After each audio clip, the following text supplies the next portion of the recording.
absolutely right. African people need to return to the nature as a fundamental way of us living life, because we are very natural people.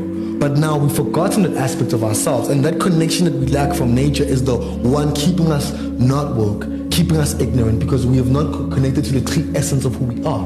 We see white people going to nature, why they're out in the wilderness, but that's where we come from as a people. So I think African people need to reconnect with nature. We need to have practices that link us to nature, hiking, actually earthing, walking barefoot. I think these are some of the things that African people need to start practicing for us to go back to.